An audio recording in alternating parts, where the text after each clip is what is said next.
CIET NCERT द्वारा प्रस्तुतम् अस्ति।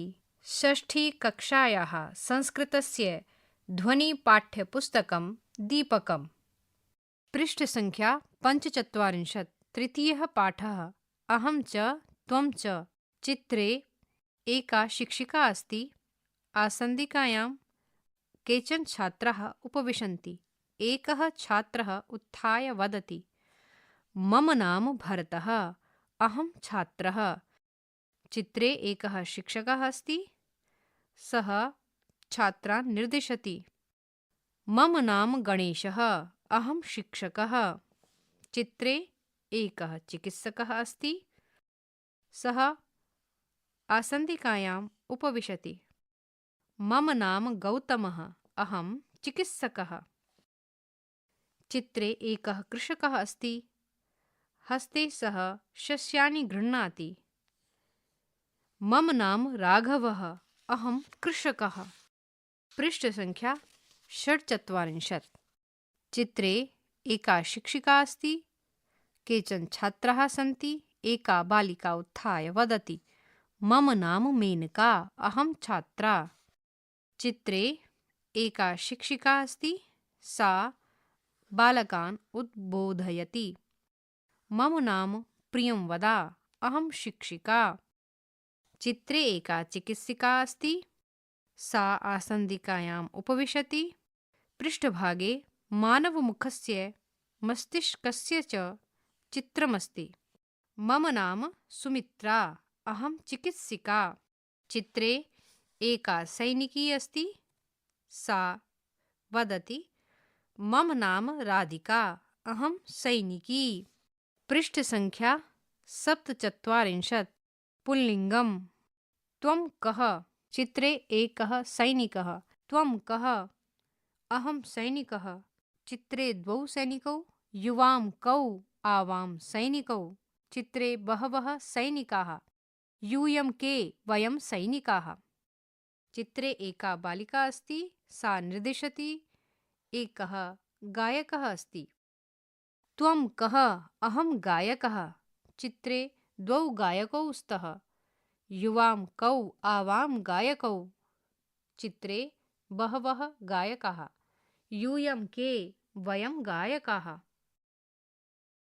चित्रे एका बालिका निर्दिशति। एकः पत्रकारः अपि अस्ति। त्वं कः? अहं पत्रकारः। चित्रे द्वौ पत्रकारौ स्तः। युवां कौ, आवां पत्रकारौ। चित्रे बहवः पत्रकाराः।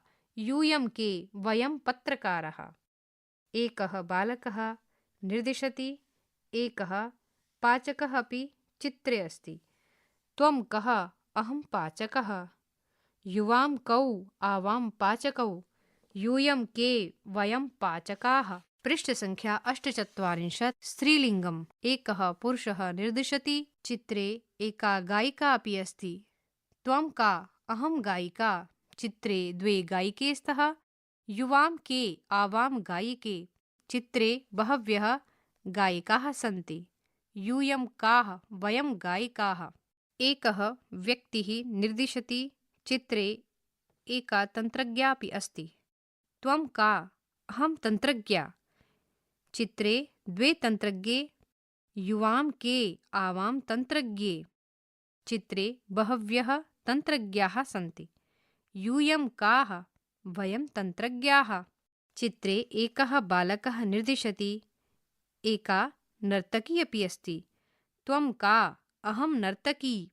युवां के, आवां नर्तक्यौ। यूयं काः? वयं नर्तक्यः। एकः बालकः निर्दिशति। चित्रे एका पाचिका अपि अस्ति। त्वं का?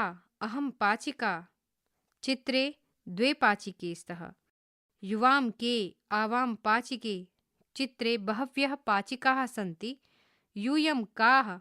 वयं पाचिकाः। पृष्ठसङ्ख्या 49। चित्रे एकः बालकः निर्दिशति। एकः चित्रकारः अपि अस्ति। त्वं चित्रकारः असि। चित्रे द्वौ चित्रकारौ स्तः। युवां चित्रकारौ स्तः। चित्रे बहवः चित्रकाराः सन्ति। यूयं चित्रकाराः स्तः। चित्रे एकः आरक्षकः अस्ति। अहम् आरक्षकः अस्मि। चित्रे द्वौ आरक्षकौ स्तः। आवाम् आरक्षकौ स्वः। चित्रे बहवः आरक्षकाः सन्ति। वयम् आरक्षकाः स्मः। चित्रे एकः बालकः निर्दिशति। एका गायिका अपि अस्ति। त्वं गायिका असि। चित्रे द्वे गायिके स्तः। युवं गायिके स्तः। चित्रे बहव्यः गायिकाः सन्ति। यूयं गायिकाः स्त। चित्रे एका चिकित्सिका अस्ति। अहं चिकित्सिका अस्मि। चित्रे द्वे चिकित्सके स्तः। आवां चिकित्सके स्वः। चित्रे बहव्यः चिकित्सकाः सन्ति। वयं चिकित्सकाः स्मः। पृष्ठसङ्ख्या 50। मकारस्य अनुस्वारस्य च लेखननियमः।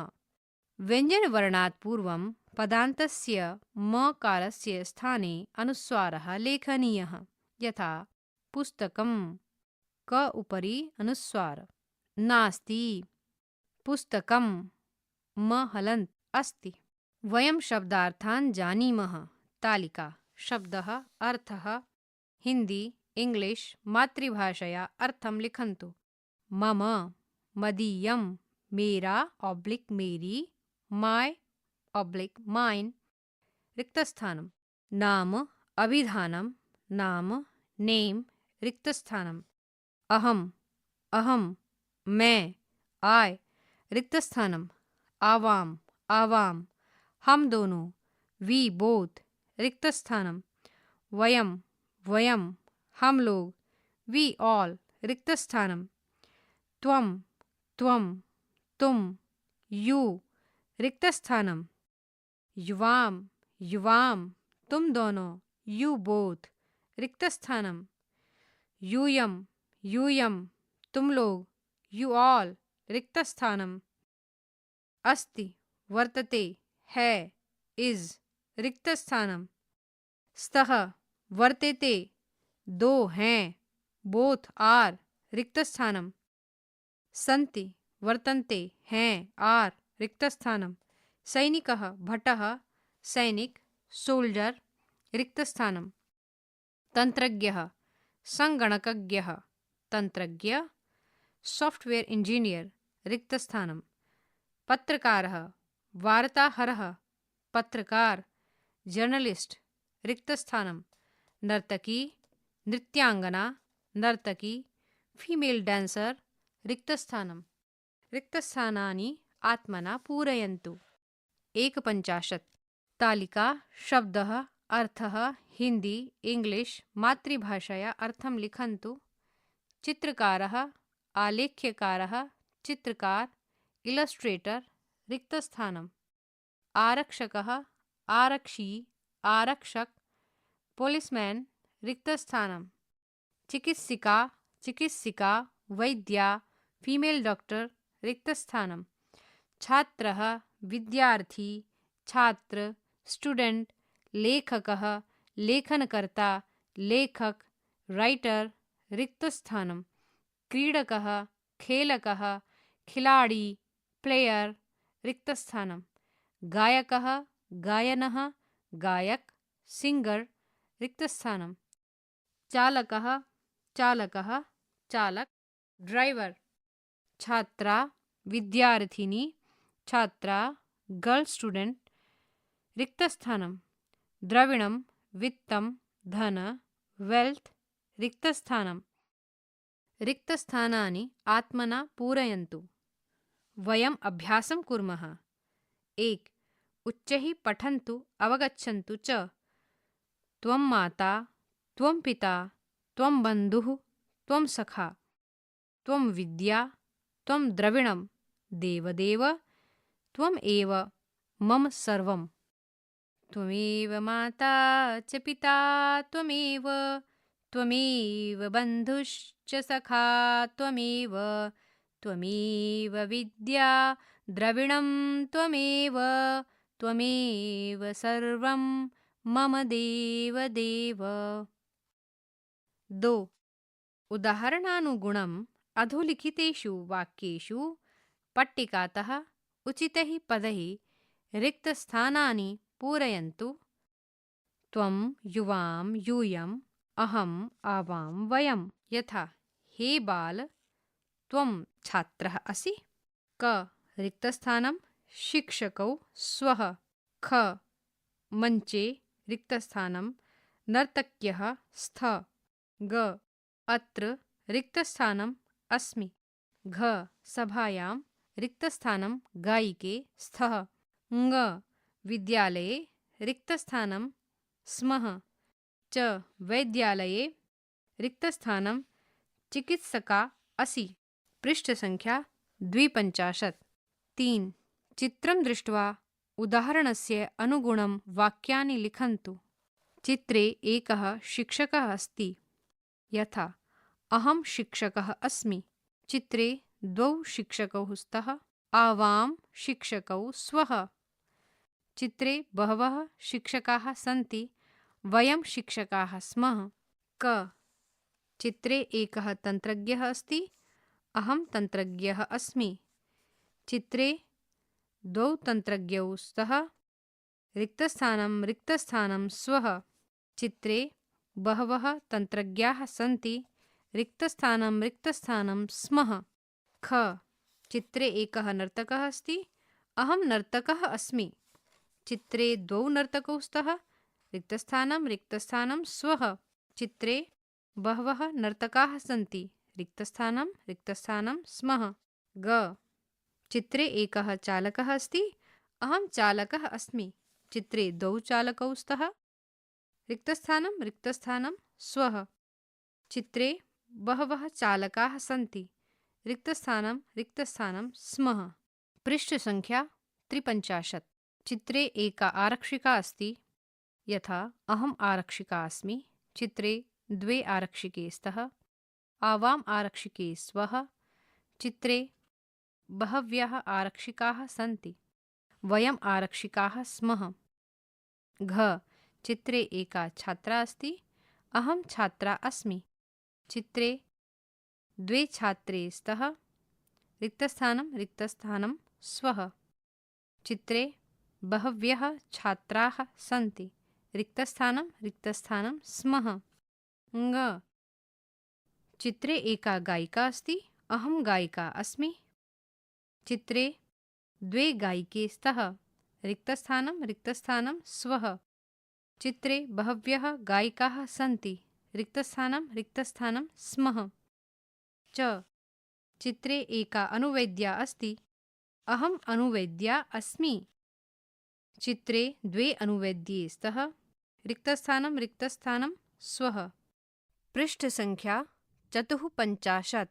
यथा त्वं चिकित्सकः असि। युवां चिकित्सकौ स्तः। यूयं चिकित्सकाः स्तः। त्वं लेखकः असि। रिक्तस्थानं स्थः। रिक्तस्थानं स्थ। रिक्तस्थानं उदाहरणानुसारम् आत्मना पूरयन्तु। ज त्वं सैनिकः असि। रिक्तस्थानं स्थः।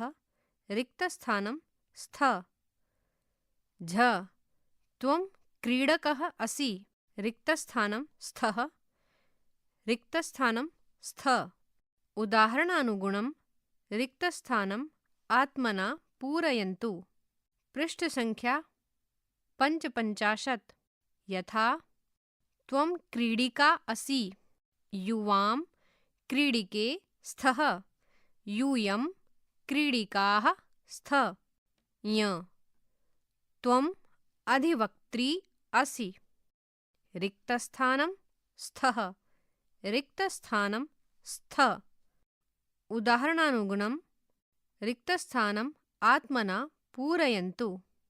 ट त्वं छात्रा असि। रिक्तस्थानं स्थः। रिक्तस्थानं स्थ। ठ त्वं धाविका असि। रिक्तस्थानं स्थः। रिक्तस्थानं स्थ। पृष्ठसङ्ख्या 56। 4 उदाहरणानुगुणं वाक्यानि परस्परं योजयन्तु। यथा त्वं बालिका असि। युवां बालिके स्तः। यूयं बालिकाः स्तः। क त्वं बालिका असि। ख अहं गायकः अस्मि। ग त्वं छात्रः असि। घ अहं शिक्षकः अस्मि। ङ अहं नर्तकी अस्मि। च त्वं गृहिणी असि। छ अहम् आरक्षकः अस्मि। ज त्वं सैनिकः असि। झ त्वं चिकित्सकः असि। ञ अहं तन्त्रज्ञः अस्मि। युवां बालिके स्तः। आवां शिक्षकौ स्वः। युवां चिकित्सकौ स्तः। आवां तन्त्रज्ञौ स्वः। युवां बालिके स्तः। युवां सैनिकौ स्तः।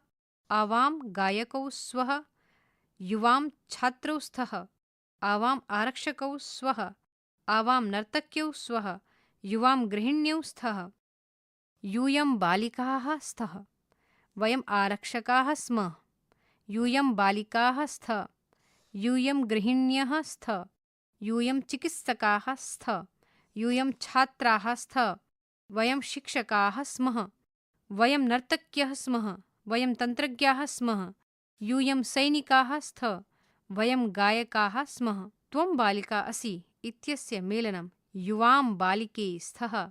अन्यत्र मेलनं यूयं बालिकाः स्तः। अन्यत्र उचितवचनानुसारेण आत्मना मेलनं कुर्वन्तु। 5. उदाहरणानुगुणम् उत्तराणां प्रश्ननिर्माणं कुर्वन्तु। यथा त्वं चिकित्सकः। कः चिकित्सकः? त्वं कः? क त्वं तन्त्रज्ञः। द्वे रिक्तस्थाने प्रश्नचिह्ने स्तः। ख युवां बालकौ द्वे रिक्तस्थाने प्रश्नचिह्ने। ग यूयं छात्रः द्वे रिक्तस्थाने प्रश्नचिह्ने च। घ अहं न्यायाधीशः द्वे रिक्तस्थाने प्रश्नचिह्ने च। ङ आवां गायिके द्वे रिक्तस्थाने प्रश्नचिह्ने च वयं शिक्षिकाः द्वे रिक्तस्थाने प्रश्नचिह्ने च। पृष्ठसङ्ख्या 57। योग्यता विस्तरः। भवान् भवती कौमा भवन्तौ भवत्यौ कौमा भवन्तः भवत्यः एतेषां प्रयोगः प्रथमपुरुषस्य क्रियापदेन सह भवति। त्वं युवां यूयम् एतेषां प्रयोगः मध्यमपुरुषस्य क्रियापदेन सह भवति। अहम् आवां वयम् एतेषां प्रयोगः उत्तमपुरुषस्य क्रियापदेन सह भवति। तालिका। पुरुषः एकवचनं, द्विवचनं, बहुवचनं। प्रथमपुरुषः भवान् भवती अस्ति। द्विवचनं भवन्तौ भवत्यौ स्तः। बहुवचनं भवन्तः भवत्यः सन्ति। मध्यमपुरुषः त्वम् असि। युवां स्तः। यूयं स्त। उत्तमपुरुषः अहम् अस्मि। आवां स्वः। वयं स्मः। गीतम् अहं पठामि। रिपीट्। चित्रे एकः बालकः पठति, एका बालिका अपि पठति। एका बालिका प्रार्थनां करोति। अपरत्र सरस्वती मातुः चित्रमस्ति। गीतम् अहं पठामि। चित्रे एकः बालकः पठति। अपरत्र चित्रे एका बालिका अपि पठति। एका बालिका प्रार्थनां करोति। अपरत्र सरस्वती मातुः चित्रमस्ति। अहं पठामि संस्कृतम्। अहं वदामि संस्कृतम्। अहं लिखामि संस्कृतं सदैव सुन्दराक्षरम्। अहं पठामि संस्कृतम्। अहं वदामि संस्कृतम्। अहं लिखामि संस्कृतं सदैव सुन्दराक्षरम्। अहं स्मरामि मातरम्। अहं भजामि मातरम्। अहं नमामि मातरं सदैव भक्तिपूर्वकम्। अहं स्मरामि मातरम्। अहं भजामि मातरम्। अहं नमामि मातरं सदैव भक्तिपूर्वकम्। पृष्ठसङ्ख्या 58। परियोजनाकार्यम्। अस्मद् युष्मद् शब्दयोः सर्वाणि रूपाणि स्फोरकपत्रे लिखन्तु। तालिका। अस्मद् शब्दरूपाणि एकवचनं, द्विवचनं, बहुवचनं। प्रथमा द्वितीया तृतीया चतुर्थी पंचमी षष्ठी सप्तमी रिक्तस्थानानि आत्मना पूरयन्तु। तालिका 2 युष्मद् शब्दरूपाणि एकवचनं द्विवचनं बहुवचनं। प्रथमा द्वितीया तृतीया चतुर्थी पंचमी षष्ठी सप्तमी रिक्तस्थानानि आत्मना पूरयन्तु। तृतीयः पाठः समाप्तः। शृण्वन्तः आसन् षष्ठीकक्षायाः संस्कृतस्य ध्वनिपाठ्यपुस्तकं दीपकम्। वाचनस्वरः डॉक्टर चंचल कुमारी, ध्वन्याङ्कनं मंजू कुमारी, निर्माणसहयोगः कुसुमलता, निर्देशनम् एवं निर्माणं विमलेश चौधरी एवञ्च प्रस्तुतिः CIET NCERT नवदेहली भारतम्।